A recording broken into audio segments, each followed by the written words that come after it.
Hello and welcome to BNC Sports. I'm James Hill. I'm joined by a special gentleman today. You know him. His name is Mr. J.C. Watts. Mr. Watts, thanks for coming into the show, and we thank you so much for your vision. Let's talk about success and the game of football, the gridiron. Take us back to Oklahoma, quality family values, and the opportunity to play high school football as a trailblazer, so to speak. Well, you know, James, I was starting out in football. I didn't start playing organized football until 8th grade, and today you can start, you know, 2nd, 3rd grade almost, and I didn't start until 8th grade, but grew up in rural Oklahoma, where just like in Georgia, Florida, Tennessee, you know, southern states, or almost anywhere in the country, high school football is a big thing, and it was really big in my part of the country. And started out as a running back. They moved me to quarterback about 3 games into my sophomore year, and the rest is history. I was fortunate to go to the University of Oklahoma and play quarterback there, the first or the second African American to start there. And that was a little bit of a change, because the nation really wasn't used to black quarterbacks at Division I schools, or today they consider the Big Five, the major 5 conferences. But worked out well for me. Went to Canada and played 5 years up there. And as we were discussing before the show here, at one time, 7 of the 9 quarterbacks in the Canadian Football League, they were black. And so the adjustment of being a black quarterback, or the adjustment for the nation to see black quarterbacks, or black head coaches, black coordinators outside of the Southwestern Athletic Conference was a bit of an adjustment. And so I've kind of been a part of in the trenches, if you will, on the front line of seeing the transition from where I started out in the 8th grade in organized football, and what we see today in the National Football League and college and high school concerning the black quarterback. It's a little different ball game today. Now, go into Norman, Oklahoma, Oklahoma Sooners football, the Big 8 at that time, right, and take us into a Saturday when you look over and you see the Cowboys as your rivals. Yeah. Well, that particular team, the Oklahoma State Cowboys, in the old Big 8 conference, today it's the Big 12, but they were our state rivals. They were our state nemesis. Texas and Nebraska back in those days was the big rivalry games. Texas, Oklahoma, it was about state pride. It meant nothing in terms of the conference championship. You know, when we started summer drills, 2-a-days, we were thinking Nebraska, because they were going to be the team that stood between us competing for a national championship or going to the Orange Bowl. In those days, conferences had ties to different bowls. The winner of the Big 8 conference, we were tied to the Orange Bowl. And for the 5 years that I was at Oklahoma, we played in the Orange Bowl, meaning we'd won the Big 8 conference championship. So yeah, getting ready for those games, starting 2-a-days in August. It was Nebraska and Texas that Oklahoma thought about. And fortunately, during the 70s, the 5 years I was here, from 76 through the 1980 season, the tradition stood. It lasted, and you know, we were the winningest college football team in Division I in the decade of the 70s. I was the quarterback that quarterbacked us out of the decade of the 70s into the decade of the 80s, and from about 1971 through 1985, we won 3 national championships, dominated the Big 8 conference, as you well know, and so it was pretty special for me to be a part of that, and to see how college football, professional football, as I said earlier, to see how it has evolved, not just from a black quarterback, black head coach, black coordinator's perspective, but football athletics has changed tremendously since my time, and from the early 70s through the mid 1980s. There's another rivalry game, the Red River Classic, Texas Longhorns and Oklahoma Sooners. Talk about that game, whether it be in Norman or at the Cotton Bowl. And again, when we look at that particular classic, it's big time. Yeah. Well, Sports Illustrated back in the late 70s, they kind of did they did a feature story on college rivalries, the rivalry games, and of course Michigan, Ohio State. You can take Georgia, Florida. I mean, Alabama, Auburn. I mean, there's these rivalry games, and I think Oklahoma, Texas at the time, I think was considered the number 3 rivalry in the country, and it still has a lot of oomph to it, a lot of impetus to it. I mean, the difference today from when I was playing, as I said, when we played Texas in the 70s, it was just for state pride. Today, we're actually in the same conference, so it's a lot more meaningful today. Not just state pride, but you've got to compete with Texas to win the Big 12 championship. In Oklahoma, and I don't say this boastfully, but we've owned them for the most part since the Bob Stoops, Lincoln Riley years, and especially the last 3 or 4 years. And of course, it's coming up in the next couple of weeks, and it'll be a big thing again. But yeah, that was. I mean, it was surrounding the state fair in Texas and the hoopla. You've got 90,000, 100,000 people in the stands, crimson on one side and burnt orange on the other side, and the state fair and Bevo and, the Sooner Schooner wagon. And it's a big deal. And when you're walking down that ramp into the Cotton Bowl, it's a little different heartbeat than you're walking down the other ramps that you walk down. The option, the wishbone, the ability to move the ball from the backfield, whether it be a throw or a run or a handoff, a pitch. Take us back into that concept, and again, it's about being mobile. It was, and you don't see the option much these days. James, when I see somebody run an option, I stand up and salute. We played Army runs, an option concept. Georgia Tech still runs it, and Army runs it really well. They came to Norman, not this season, but last season, and should have beaten us. It's a ball control offense. They control the ball the entire game, and they should have won the game. We were fortunate to get out of there alive, and they made a couple of errors down the stretch that allowed us to win the ball game. But the option, the wishbone, the triple option, was based on having 3 options. Either you read it and give it to the fullback, the quarterback, you read it, and the defense says pull it from the fullback, you take it, and then the next 2 options, as you said, you either pitch it to the trailing running back or the quarterback turns it up. So it gives you 3 options. And it all happens in a matter of about 3 seconds. 1001, 1002, 1003, and you've either given it to the fullback, you've kept it yourself, or you pitched it. And it's all, we ran a true triple option in Oklahoma and Alabama up until probably the mid-'80s. We ran a true triple option to where when I went under center to take the snap, nobody in the backfield knew where the ball was going to go or who was going to end up with it.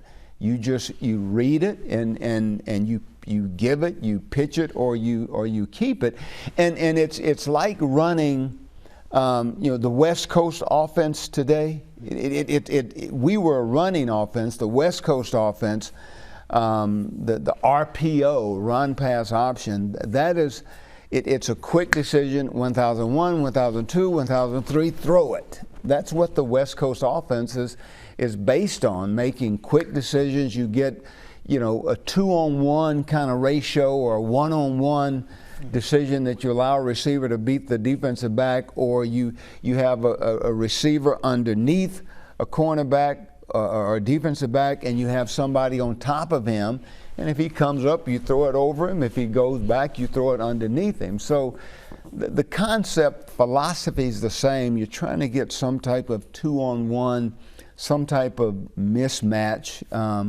with somebody in the secondary, and of course, you know, David Overstreet, Billy Sims. Billy Sims won the Heisman in 1978. You know, my entire senior year, I threw the ball 81 times in 12 ball games. My first start in Canada, I threw it 51 times. But when you've got Billy Sims and David Overstreet and Stanley Wilson and, you know, Weldon Ledbetter, Buster Rhymes, you know, names that people may not recognize with the exception of Billy Sims, there was no need to throw the ball. Just if I didn't screw up the snap, we were going to win about 90% of the games that we were in.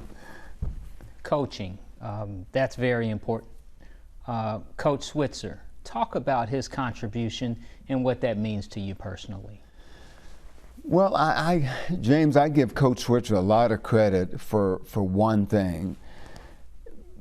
Being the visionary, or having the vision to see where football was going. And he made a decision early, and I've had this conversation with him.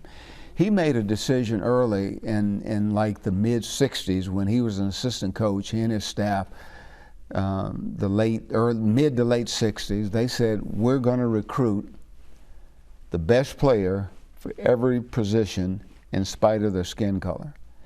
And you mentioned Texas, and I think one of the reasons we were so successful recruiting the Texas athlete, which, you know, when you've got, when you're contiguous to a pool of talent, the way Oklahoma was or is to the state of Texas, we competed in Texas for the best athletes in Texas. And one of the reasons I think we were successful is because the first black athlete the first black football player at the University of Oklahoma was in 1956, Prentice Gaunt. The first black football player to play at the University of Texas was 1968.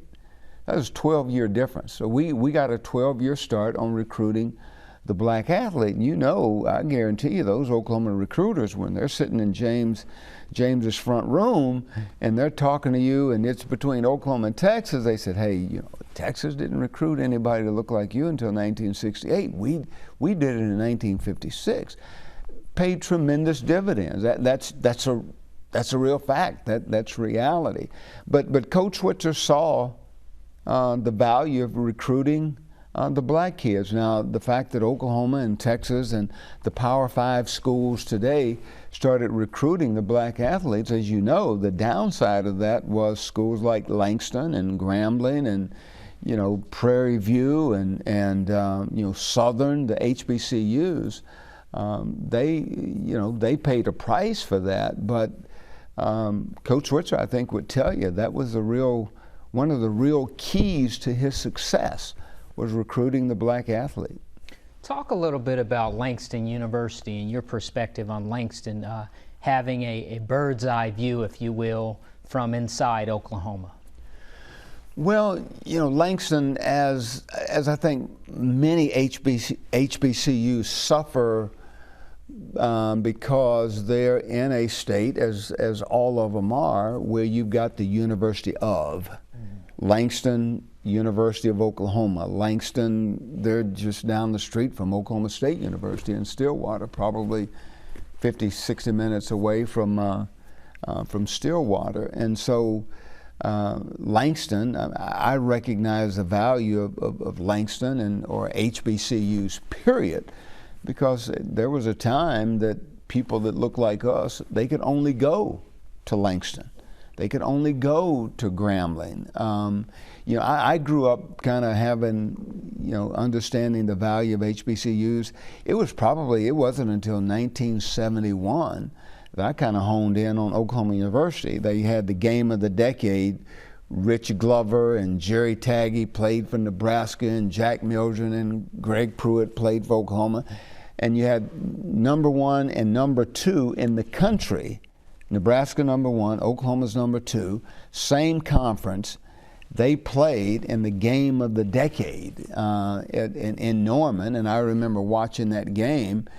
had a guy from my hometown that played for Oklahoma, and that's when I actually honed in on the University of Oklahoma. Prior to that, the teams I was most interested in was Notre Dame, because you saw them on the playback every Sunday morning, Notre Dame playbacks. You got that, Ara Parsegan, and Grambling with Eddie Robinson. So that gave me a greater appreciation knowing that Langston was, you know, an HBCU like Grambling, and then just the historical aspect to say that people like us, at one time, that's the only place you could go as an African American in the state of Oklahoma. After Oklahoma Sooners football, you decide to go to Canada, the CFL, bigger field, bigger options, and you can read the field and do your thing. Take us into the Canadian game, if you will. Yeah. 12 men instead of 11. That 12th person is usually a defensive back. You play with 6 defensive backs, 3 downs.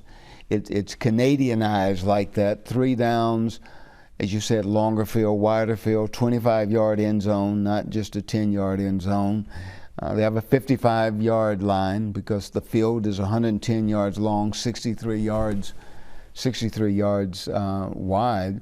But a mobile quarterback, a Russell Wilson, Deshaun Watson, Kyler Murray, guys like that, back when I was coming along, you didn't get a second look. I mean, if you were going to play quarterback, you went to Canada.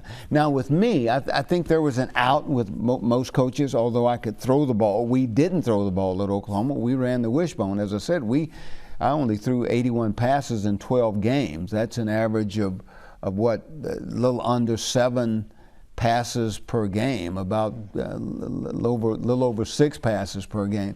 But in Canada, at one time, 7 out of the 9 teams had black quarterbacks. And so a mobile quarterback in the Canadian Football League, that was a value. That was a treasured commodity if you were mobile and you'd move around. And James, I think, I've always thought you wanted, there's a difference in a running quarterback and a mobile quarterback. Russell Wilson is not a running quarterback. He's a mobile quarterback. Deshaun Watson, Russell Wilson, Kyler Murray, Lamar Jackson, Patrick Mahomes. A mobile quarterback is all about, and even when I was coming up and black quarterbacks had to go to Canada for the most part if you wanted to play quarterback, Warren Moon was a mobile quarterback in the National Football League Hall of Fame, but Warren Moon, coming out of Washington University, had to go to Canada. Nobody drafted him.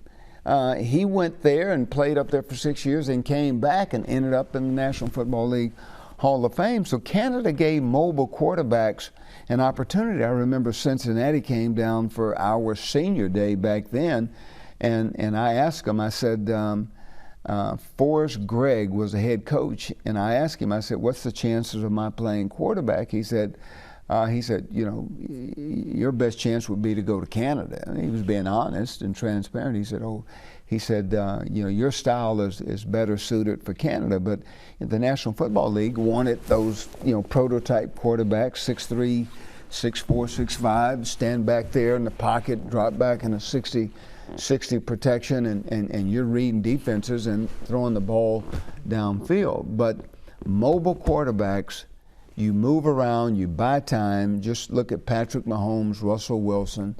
But at the end of the day, they're looking to throw the ball 12 yards downfield. They're not wanting to run it 12 yards downfield. But Canada was the alternative back when I came out, and it gave a lot of black quarterbacks an opportunity to show that, yeah, they could throw the ball. It was just ignored in the National Football League at the time. South Florida, the Orange Bowl. Take us back to that particular venue, if you will, Florida State. You guys went several times and took care of business. We played the 2 years I started. We actually played Florida State, and Bobby Bowden-led team, and they had a All-American nose guard by the name of Ron Simmons that I think ended up being the WWF champion in wrestling. And I'd be watching that and thinking, I actually, gosh, was on the same field with the guy. And we actually played together when I played in Canada. He came to Canada for a year and played with the same team that I did. But yeah, we played Florida State. The first year we played them, we beat them 24-7, and they had no idea about trying to defend our speed and our quickness, and we kind of had our way with them my junior year. But my senior year, my junior year, we beat them 24-7. Oklahoma finished number 3 in the country. My senior year, Florida State was number 2 in the country. We were number 4 in the country.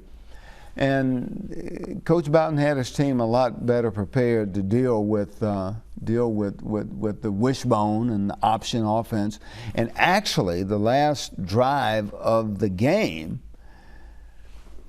option quarterback, wishbone team, we threw the ball 6 times and probably only threw 10 passes, I think, 9 or 10 passes the whole game. And that last drive, we threw the ball in order to advance it and threw a touchdown pass, and I think we won the game 21-20 or something like that. But it was a little better, a little stiffer contest, and we had to struggle a whole lot more simply because they had seen us a year earlier, better prepared, and but at the end of the day, we got the win, and I stood 2-0. Actually 3-0, because my freshman year, Florida State came to Norman, and we played them in Norman, and of course I didn't play in that game, but we beat them that year. But my junior and senior year, we ended up beating them twice in the Orange Bowl. When you look back at football and you see it in those days, and then you look ahead and see it now, where do you see the game going? Oh, I think the science has made it a little bit different. It's still running, tackling, blocking, kicking, catching the football, throwing it's still, those basics are still there. I think the concussion issue, I think that's obviously been an issue on the national football, on the NFL level and the college level. Concussions, I think the industry, helmet makers, I think they're smarter today. I think the health professionals are wiser in terms of how to deal with the concussion issues, the injury issues. I've got a son that played at University of Tulsa and played 2 years with the St. Louis Rams, who is a certified professional. What's the word I'm looking for? He helps you get in shape and Trainer. Personal trainer. He's a certified personal trainer, and the conditioning, James, is even different. I mean, how we used to, when I was at the University of Oklahoma, you'd go out and about a month before the season started, you'd go out and run some wind sprints and run some distance, 2 or 3 miles, maybe 3 or 4 times a week, and you lift weights. And today it's conditioning around the clock. They've figured out ways to sustain, expand, extend your career. You can play longer. Tom Brady is still playing, and I think he's still an exception to the rule, but nevertheless, it's not an abnormal, unless you get a knee blown out or you have some serious injury, it's not abnormal to play for 8 to 10 years today, whereas probably 25 years ago it was 3 or 4 years. So the training's different. The rules of the game, I think, are different, just simply because they've got the wisdom of the last 25 years to say we can't do it like that anymore. Crackback blocking. I mean, they've eliminated that. Leading with the head. They're teaching young men how to tackle differently, and I think it's most of it's been really, really good. So from a physical perspective, the game has changed in terms of being able to extend one's career. Socially, we've touched on it a bit in our interview here. It's changed because, from my perspective, black head coaches, you didn't see that unless you were in the Southwestern Athletic Conference, and you were at HBCU. So black quarterbacks, black head coaches, black coordinators. Still work to be done, but nevertheless, there's been some progress made. The Rooney Rule, I think that's contributed in the National Football League. However, I think there's one frontier that's been, by and large, been untapped in the National Football League, and that's minority ownership. I mean, we've got one minority, Shad Khan, that owns the Jacksonville Jaguars. You have no African American ownership, and you look at the demographics of the National Football League, probably 60% of the league is African American, but you have no African American ownership. So there's still some work that needs to be done there, but there's been some visible, tangible progress that's been made over the last 35 years since I left after the '86 season. The black quarterback, as we go forward, it looks to be in a good space. Talk about the black quarterback from your perspective. Well, I think it is a good space. I mean, when we talk about systematic racism, I think that's a hot lingo these days, systematic racism. I think there was a mindset that says, well, yeah, if you want to play quarterback, you probably should go to Canada. If I played with Condrich Holloway, who was the first black quarterback. He played at the University of Tennessee, but he was the first black quarterback in the SEC. He was one of those 7 out of 9 quarterbacks that played in Canada with me. James, that was just that was unheard of. So the systematic racism said you need to go to Canada. No, we don't want. That's the thinking position. That's the position. That's the face of the ball club. I mean, for whatever reason, the system went along with saying, I don't want James Hill to play quarterback. Let's put him at receiver, or let's put him at defensive back in the secondary. And there's been a lot of quarterbacks that's been cheated. A lot of African American quarterbacks over the last 45, 50 years, it's been cheated simply because the system says, I'm making a decision about your ability to read defenses and run an offense based on your skin color. And so when the system buys into that, when the system says to Warren Moon, if you come to our college, our university, we're gonna move you to defensive back. We're gonna move you to receiver. When the entire system supports that and kind of kicks that brushes that under the rug, sweeps it under the rug, that becomes systematic racism. But again, I think Warren Moon and Doug Williams, who was the first African American quarterback to win a Super Bowl, guys like that, the Russell Wilsons and the Kyler Murrays and the Deshaun Watsons, they can see further because they stood on the shoulders of the Doug Williams and the Warren Moons and the James Harrises, who was the only black quarterback that I knew.